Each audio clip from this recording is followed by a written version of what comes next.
तो अब सवाल ये पैदा होता है कि वक्फ प्रॉपर्टी वहाँ मंदिर कैसे आ गया। इसलिए हम कंसर्न अथॉरिटीज़ के साथ अपनी बात को शेयर करके वहाँ से कुछ जानकारी हासिल करने की कोशिश कर रहे हैं कि इसका लैंड यूज़ कब चेंज हुआ। हमने आरटीआई का सहारा लिया है, तो आरटीआई लगाकर हमने जानने की कोशिश की है फजल महमूद पर आज स्टेटस क्या है। हाँ, वो सारी चीज़ें हमने डिपार्टमेंटों से मांगी हैं, हमें उसका जवाबात का इंतज़ार है। उसमें हमने यही कहा है कि बिल्डिंग के सैंक्शन प्लान दिखाइए और इसमें कितनी जगह है, इसका लैंड यूज़ कब चेंज हुआ है, किसने किया है, किसको करा है। तो ये सारी चीज़ें जानकारी आरटीआई के तहत मांगी गई हैं। अब मशहूर व मारूफ सामाजिक कारकुन और आरटीआई एक्टिविस्ट शाहिद गंगोई साहब को आप देख रहे हैं, जिनके हाथ में एक एप्लीकेशन है जो इन्होंने दिल्ली वक्फ बोर्ड के चीफ एग्जीक्यूटिव ऑफिसर सीईओ को रिसीव कराई है, उसके अलावा डिविजनल कमिश्नर को दिया है, दिल्ली सरकार में भेजा है। और किसी और के खिलाफ नहीं, बल्कि दिल्ली वक्फ बोर्ड के स्टैंडिंग काउंसिल यानी वो वकील जो दिल्ली वक्फ बोर्ड के काम देख रहे हैं सरकार की तरफ से, तुषार चन्नू, उनके खिलाफ। और क्यों? क्योंकि जो शख्स दिल्ली वक्फ बोर्ड के काम देख रहा है वकील, वो साथ ही साथ स्टैंडिंग काउंसिल डीडीए का भी है, एमसीडी का भी है और government of NCT of Delhi का भी है। हिंदुस्तान लाइव पर आप तमाम लोगों का बहुत बहुत स्वागत। आप सबका खैर मकदम करता हूँ। जैसे मैं आपको अभी बता रहा था कि आरटीआई एक्टिविस्ट शाहिद गंगोई ने ये एप्लीकेशन जिस वकील के खिलाफ लगाई है तुषार चन्नू के, उनके ऊपर जिम्मेदारी दिल्ली वक्फ बोर्ड की बतौर स्टैंडिंग काउंसिल की है, यानी वो वक्फ बोर्ड के सारे मसले लीगल देखेंगे। और वही वकील वक्फ बोर्ड जो पहले से ही अदालत में जिसकी सुनवाई, जिसके मिल्कियत का मामला पहले से ही चल रहा है, वो उसका वकील, क्या ऐसा पॉसिबल है कि जो डीडीए का, सरकार का पक्ष रखने वाला हो, वो वक्फ बोर्ड के साथ इंसाफ करा देगा? किस बात को लेकर के आप गए और आपने ये एप्लीकेशन जो है वो सीईओ को दिया, डिविजनल कमिश्नर को दिया? शाहिद गंगोई साहब। फरहान भाई, सबसे पहले तो मैं हिंदुस्तान लाइव का शुक्रिया अदा करता हूँ, उन्होंने हमें अपनी बात रखने का मौका दिया। तुषार चन्नू नाम के जो एडवोकेट हैं, उनको गुज़िश्ता साल जब शाही ईदगाह का मैटर चल रहा था, तो जो वक्फ बोर्ड के एडमिनिस्ट्रेटर एलजी साहब ने जिनको बनाया हुआ था, उन्होंने रातों रात, जब ये फैसला सुनवाई दिल्ली हाई कोर्ट में थी, रातों रात स्टैंडिंग काउंसिल उनको बना के अपॉइंट कर दिया। और स्टैंडिंग काउंसिल का काम ये होता है जिस डिपार्टमेंट के लिए वो खड़ा है, उसके जो कॉज हैं, उसके जो इश्यूज़ हैं, उनको प्रोटेक्ट करे। लेकिन रातों रात एक नया हलफनामा शाही ईदगाह में बनता है और वो दाखिल करा दिया जाता है, और उस एफिडेविट के आधार पर जो तुषार चन्नू के ज़रिए वहाँ दाखिल किया गया, ईदगाह की बहुत बड़ा जो लैंड था वो डीडीए के सुपुर्द कर दिया गया। तो इसलिए ये जो हमें जानकारी मिली मीडिया से और जो ऑनलाइन पोर्टल पर जो चीज़ें पड़ी हुई हैं, तो उससे हमें ये मालूम हुआ कि ये तुषार चन्नू नाम का जो वकील है, वो जहां वक्फ बोर्ड की वकालत कर रहा है, स्टैंडिंग काउंसिल है, साथ ही वो एमसीडी में भी एमपैनल्ड स्टैंडिंग काउंसिल है, डीडीए में भी स्टैंडिंग काउंसिल है और दिल्ली सरकार के पैनल पर भी स्टैंडिंग काउंसिल है। तो ऐसे हालात में जब दो फरीकों का कोई झगड़ा हो, तो वही वकील दोनों तरफ से वकालत नहीं कर सकता है। बिल्कुल, एक बहुत बहुत महत्वपूर्ण बात, एक बहुत बड़ा वाजिब मुद्दा उठाया है कि अगर कोई दो फरीक हैं तो उनके दो वकील होने चाहिए ना। मान लीजिए अगर पार्टी ए और पार्टी बी की लड़ाई है, अब पार्टी ए वकील कर ले और वही पार्टी बी का वकील हो, क्या इंसाफ मिलेगा? उम्मीद कर सकते हैं। सेम यही चीज़ हो रही है। दिल्ली वक्फ बोर्ड के स्टैंडिंग काउंसिल तुषार चन्नू वो वक्फ बोर्ड के मामले भी देखें और वही डीडीए का, एमसीडी का, गवर्नमेंट ऑफ एनसीटी, दिल्ली सरकार के वही पैनल पे स्टैंडिंग काउंसिल वही वकील।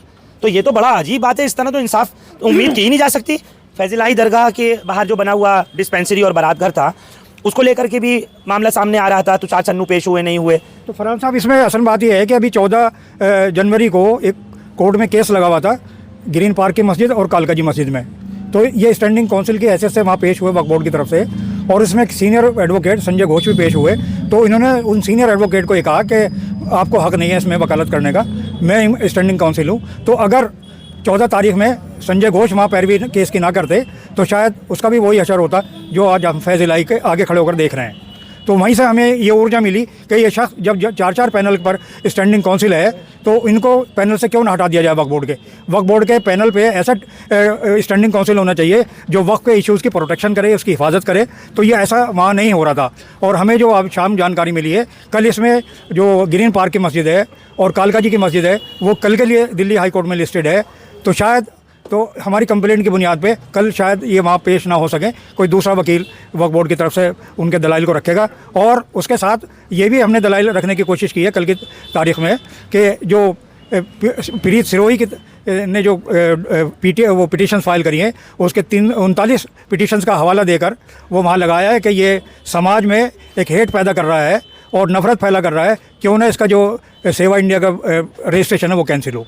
तो हमें उम्मीद है कल जिस तरीके से पेशी होगी, और गुज़िश्ता 14 जनवरी को उसी हाई कोर्ट ने इनके ऊपर स्ट्रिक्चर पास करे थे कि भाई इनक्रोचमेंट हटाना एक अच्छा काम है। कि आप एक पर्टिकुलर कम्युनिटी के इनक्रोचमेंट दिख रहे हैं, मस्जिद और मज़ार दिख रहे हैं, क्या दूसरे इनक्रोचमेंट नहीं दिख रहे हैं? लोग भूखे प्यासे मर रहे हैं वो नहीं दिख रहे हैं, जिनको हेल्थ की ज़रूरत है, मेडिकल की असिस्टेंट की ज़रूरत है वो नहीं दिख रहे हैं। तो इसलिए उन्होंने स्ट्रक्चर पास करके इस मामले को लिस्टेड कर दिया है 21 जनवरी के लिए। इसी प्रकार का एक वाक़या जो है वो, चूँकि ये इनक्रोचमेंट का मसला है, जो वकला या पीरेस रोही है उसकी टीम जो अदालतों में केस ले आ रही है, वो वहाँ अपनी पिटीशन में ये जिक्र नहीं करती है कि ये प्रॉपर्टी वक्फ है, तो वक्फ का हवाला न देकर बल्कि वो कहते हैं पब्लिक लैंड पर एनक्रोचमेंट है, ये हटाया जाए। तो एनक्रोचमेंट हटाने के मामले पे सारी अदालतें बड़ी सख्त हैं, एनक्रोचमेंट हटाने के ऑर्डर एट रैंडम कर दिए जाते हैं। अभी एक मामला जो है वज़ीराबाद कब्रस्तान का 9 गज़ पीर का भी आया, वहाँ कुछ शरपसंद लोगों ने हाई कोर्ट के अंदर पिटीशन लगाई और उसके डिमोलिशन के ऑर्डर हाई कोर्ट से 22 दिसंबर के लिए जारी कर दिए गए।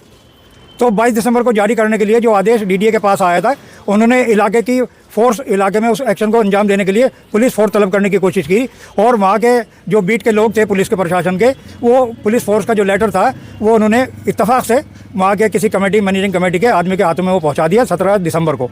और उसका वहाँ संज्ञान लेते हुए वहाँ के मुतवल्ली ने फिर कोर्ट का दरवाज़ा खटखटाया और कोर्ट को ये बतलाया 22 दिसंबर में कि ये एनक्रोचमेंट ऑन पब्लिक लैंड नहीं है, और न यहाँ इस तरीके का कोई एनक्रोचमेंट है। यहाँ तो 9 गज़ पीर की दरगाह है, प्लस मज़ार है, और ये वक्फ प्रॉपर्टी है, कब्रस्तान है वहाँ। तो उन दलाइल को सुनते हुए हाई कोर्ट ने उस ऑर्डर को पलटा जिसमें डिमोलिशन के कार्रवाई अंजाम देने की बात कही गई थी। और साथ ही हाई कोर्ट ने यह भी कहा, डीडीए को आदेश दिया कि कब्रस्तान की जगह ना घटे ना बढ़े, इसलिए आप वहाँ 10 जनवरी तक फेंसिंग कराई जाए। अच्छा, मुझे एक चीज़ और बताइए, आपने जो इन स्टैंडिंग काउंसिल जो वफ़ के भी हैं और डीडीए के भी हैं, सरकार के हैं, एमसीडी के हैं, इनको लेकर के शिकायत क्या करी आपकी इस एप्लीकेशन में जो आप लेके खड़े हैं? तो हमने लिखा क्या है? हमने यही कहा है कि वक्फ बोर्ड को ये बताने की कोशिश की है, स्टैंडिंग काउंसिल का काम जो है उस डिपार्टमेंट की प्रोटेक्शन करना है, उसके इश्यूज़ को सॉल्व कराना है, अपने हक में फैसला कराना है। लेकिन ये तो कर ही नहीं सकते प्रोटेक्शन, ये करा नहीं है इन्होंने। और इसमें कॉन्फ्लिक्ट ऑफ इंटरेस्ट ये कहलाता है लीगल लैंग्वेज में, कि जब कॉन्फ्लिक्ट ऑफ इंटरेस्ट हो दोनों पार्टियों की तरफ से, एक ही स्टैंडिंग काउंसिल नहीं हो सकता है। इसलिए हमने अपनी पिटीशन में, एप्लीकेशन में कहा है कि इनको तुरंत हटाया जाए, वक्फ बोर्ड के जो केस है वो किसी और काउंसिल को दिए जाए, वकील को, बल्कि इनको ना दिए जाए। वहाँ तो चूंकि पैनल पर और दूसरे वकील भी हैं जिनका रिकॉर्ड साफ सुथरा है, वो वक्फ बोर्ड की लड़ाई लड़ रहे हैं और आगे भी लड़ेंगे। लेकिन तुषार सन्नू जैसे लोग जो है वक्फ प्रॉपर्टी को सरकार के दूसरे महकमों के साथ मिलकर खुरबुर कराने में लगे हुए हैं। इसी चीज़ को लेकर हमने ये एप्लीकेशन चीफ एग्जीक्यूटिव ऑफिसर और डिविजनल कमिश्नर के यहाँ ये दी है। निहारी मसाला से ही तो बनता है शादी वाली निहारी, मुलायम और प्यारा जायका। बस घर में निहारी बने तो सिर्फ नूरी निहारी मसाला से। बहरहाल दरगाह फैज़िलाई के बाहर बना हुआ वो बारात घर और वो डिस्पेंसरी सब बुलडोज कर दिया गया, सब पूरी दुनिया ने देख लिया। उसके बाद भी प्रीत सिरोही अपनी वीडियोस बनाने से बाज नहीं आया। जो भी कुछ उसको कहना है, सुनना है, वो उसका काम है, वो करता रहे। अदालत से लताड़ पड़े, फटकार पड़े, लेकिन उसकी सेहत पर असर नहीं होगा, क्योंकि वीडियोस से, इस तरह के बातों से लोगों को उकसा करके, धार्मिक भावनाएँ उनकी के भड़का करके उनसे मोटा मोटा पैसा और रकम जो वसूलना है, यही मकसद भी पीछे दिखाई देता है। हर वीडियो पे उसके आप देखिएगा सपोर्ट करने के लिए कहता है, नंबर जारी करता है, QR कोड, पेटीएम और न जाने क्या क्या, जैसा देखते सुनते आए हैं। लेकिन हमने सवाल उस टाइम भी किया था, क्या दिल्ली में सिर्फ दरगाहें, सिर्फ मस्जिदें, सिर्फ कब्रिस्तान, खानगाहें, इमाम बाड़े और ईदगाहें ही नाजायज़ हैं, एनक्रोच्ड हैं, इलीगल हैं? इसी मस्जिद दरगाह फैज़िलाई के बराबर में, जैसा आपको पहले भी दिखाता और बताता आ रहा हूँ, जो श्री हनुमान वाटिका है मंदिर, वहाँ पर क्या कुछ चल रहा है सब कुछ आपको पता है। यानी गौशाला चल रही है, आपको सबको पता है। उसी में व्यायामशाला यानी जिम चल रहा है, वहीं एक गेस्ट हाउस भी बन गया, वहीं डिस्पेंसरी भी लगती है, सब कुछ हो रहा है, लेकिन वो नाजायज़ नहीं है। शाहिद साहब, इसको लेकर के अभी तक कुछ किया गया? मस्जिद फैज़िलाई के सिलसिले में जिस तरीके से पीरेस सिरोही ने पिटीशन डाली और उसको ये कहा गया पब्लिक लैंड पे इंक्रोचमेंट है। मेरा यहाँ 50 साल से ज़्यादा के यहाँ मेरी रिहाइश है, 67 साल की मेरी उम्र है। सन 65 से इस मस्जिद फैज़िलाई के कंपाउंड को देखते चला रहा हूँ। ये अलग बात है, पहले यहाँ फेंसिंग होती थी और फेंसिंग उस वक्त जो है तारों की फेंसिंग थी, उसके बाद ये रिकन्स्ट्रक्ट इसकी बाउंड्री वॉल हुई और दूसरी चीज़ें वजूद में आई। लेकिन इसमें जो पिटीशन में कहा गया इंक्रोचमेंट, मैं उसको इंक्रोचमेंट नहीं मानता हूँ। वो ये कह रहे हैं कि ऑर्डर में के साहब, एक तो चीज़ ये है कि अभी जो अमित बंसल की हाई कोर्ट में एक केस गया है 6 जनवरी को, और 6 जनवरी में जो वहाँ वकला ने उसमें बहस की है, तो उसमें डीडीए और एलएनडीओ कह रहा है कि साहब 0.195 एकड़ जो है मस्जिद को दी हुई जगह है, लेकिन इसमें जो हमने स्क्रूटनी की है, जो हमने कागजात हासिल करे हैं, उसमें एक कागज़ चीफ एग्जीक्यूटिव ऑफिसर रजीमुल हक साहब का हमें हाथ लगा है, जिसमें उन्होंने पीएमओ को रिपोर्ट बना के भेजी है कि खसरा नंबर 1 और खसरा नंबर 2 ये डिस्प्यूटेड है। और 195 की बात एक अपनी जगह अलग है। देखिए, जो जमाबंदी रिपोर्ट वक्फ बोर्ड ने पेश करी है वो 3 बीघा 17 बिस्वा खसरा नंबर 1, जिसको मस्जिद फैज़िलाई मस्जिद घोसियान भी कहते हैं, उसके ऑफिस नोट के अंदर वो सारी चीज़ें लिखी गई हैं। और जो फजल महमूद है जहाँ हनुमान वाटिका है, उसको 2 बीघा 19 बिस्वा दिखाया गया है। जो मस्जिद महमूद इलाही हुआ करती थी, जो 2 बीघा 19 बिस्वा जिसको दिखाया गया है। तो अब सवाल ये पैदा होता है कि वक्फ प्रॉपर्टी वहाँ मंदिर कैसे आ गया। इसलिए हम कंसर्न अथॉरिटीज़ के साथ अपनी बात को शेयर करके वहाँ से कुछ जानकारी हासिल करने की कोशिश कर रहे हैं कि इसका लैंड यूज़ कब चेंज हुआ। इसके लिए क्या किया आप लोगों ने? तो हमने आरटीआई का सहारा लिया है।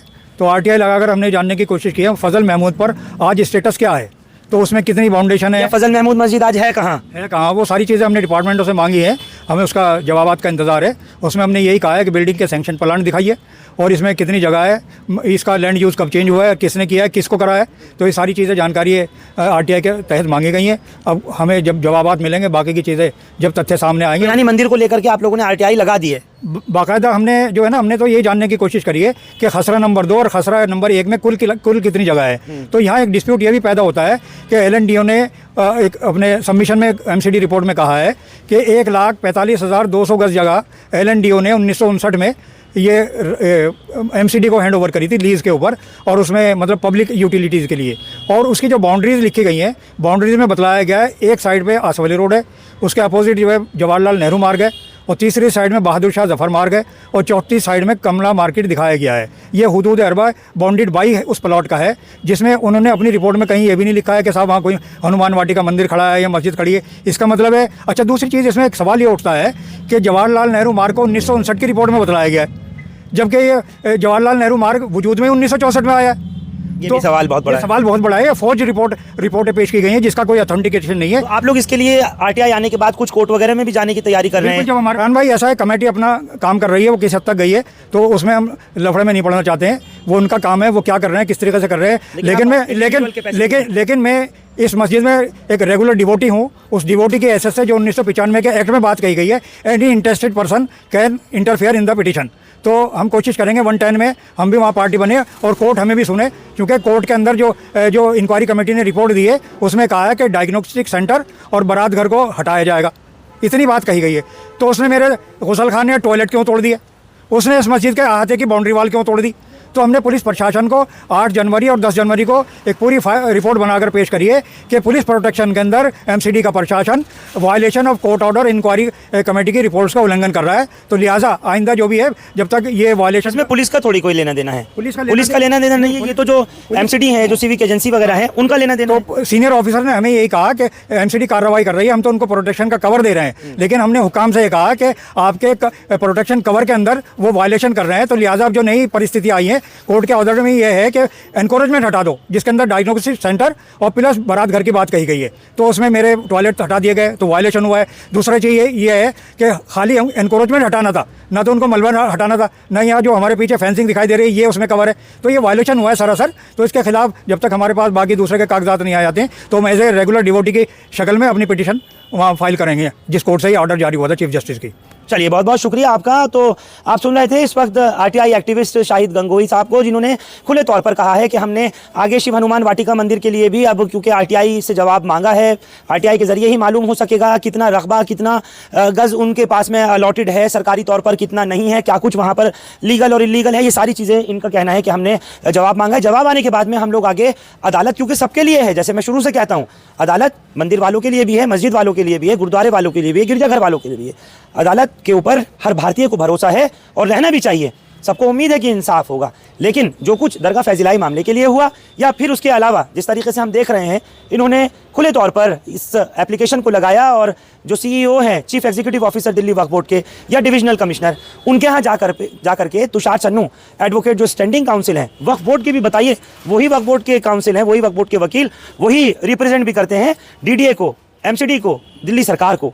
तो कैसे ये इंसाफ दिला सकते हैं वक्फ की इमलाक को, वक्फ की जायदादों को। इसलिए इन्होंने इस एप्लीकेशन को लगाया और अब उम्मीद की जा रही है कि आगे से जो वक्फ के केसेस हैं वो तुषार सन्नू एडवोकेट नहीं देखें। बहुत बहुत शुक्रिया, आप लोग हमारे साथ इस खबर पर जुड़े। हिंदुस्तान लाइव फरहान याहिया यूट्यूब पर सब्सक्राइब कर सकते हैं और क्लिक कर सकते हैं बेल आइकन हमारी खबर की पहली नोटिफिकेशन के लिए। फेसबुक पर हमारा page Hindustan live Farhan Yahiya follow और लाइक कर सकते हैं। Thank you for now.